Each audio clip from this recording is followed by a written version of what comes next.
One Christmas was much like another in those years around the sea town corner, now and out of all sound, except the distant speaking of the voices I sometimes hear a moment before sleep.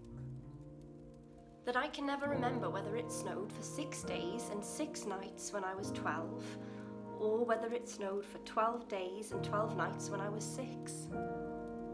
All the Christmases roll down toward the two-tongued sea, like a cold and headlong moon bundling down the sky that was our street, and they stop at the rim of the ice-edged fish-freezing waves, and I plunge my hands in the snow and bring out whatever I can find. In goes my hand into that wool-white, bell-tongued ball of holidays resting at the rim of the carol-singing sea, and out comes Mrs. Prothero and the fireman. It was on the afternoon of the Christmas Eve, and I was in Mrs. Prothero's garden waiting for cats with her son Jim. It was snowing. It was always snowing at Christmas. December in my memory is white as Lapland, though there were no reindeers, but there were cats. And patient, cold and callous, our hands wrapped in socks, we waited to snowball the cats. Sleek and long as jaguars and horrible whiskered, spitting and snarling, they would slink and sidle over the white back garden walls.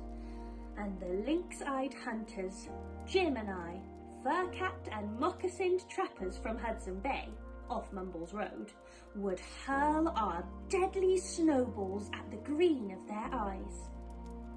The wise cats never appeared. We were so still, Eskimo-footed Arctic marksmen in the muffling silence of the eternal snow. Eternal ever since Wednesday, that we never heard Mrs. Prothero's first cry from her igloo at the bottom of the garden.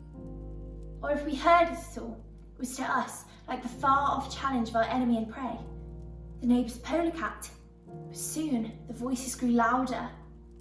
"Fire!" cried Mrs. Prothero, and she beat the dinner gong. And we ran down the garden with the snowballs in our arms towards the house, and the smoke indeed was pouring out of the dining room, and the gong was bombulating, and Mrs. Prothero was announcing ruin like a town crier in Pompeii.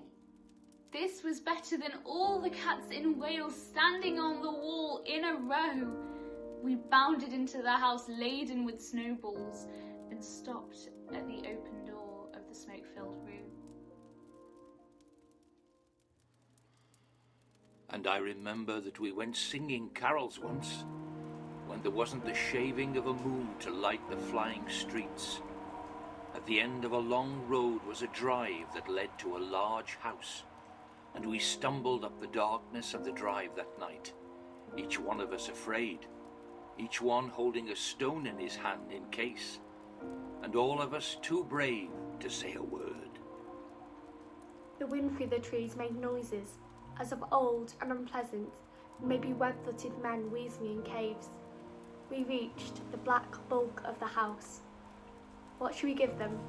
Hark the herald? No, said Jack. Good King Wenceslas. I'll count 3. 1, 2, 3. We began to sing, our voices high and seemingly distant, as snow fell to darkness. Round the house that was occupied by nobody we knew.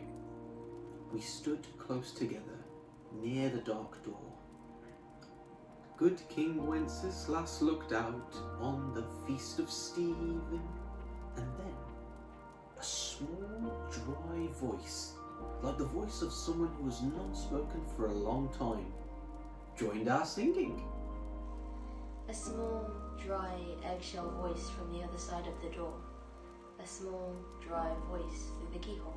And when we stopped running, we were outside our house. The front room was lovely. The balloons floated under the hot water bottle gulping gas. Everything was good again and shone over the town. Perhaps it was a ghost, Jim said.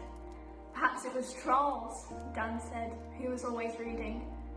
Let's go see if there's any jelly left inside, Jack said. And we did that. There was always music on Christmas night. An uncle played the fiddle, A cousin sang Cherry Ripe, and another uncle sang Drake's Drum. It was very warm in the little house.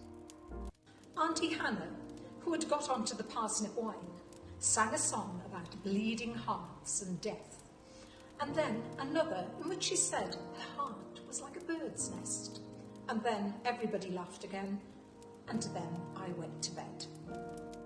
Looking through my bedroom window, out into the moonlight and the unending smoke-coloured snow, I could see the lights in the windows of all the other houses on a hill, and hear the music rising from them up the long, steady falling night.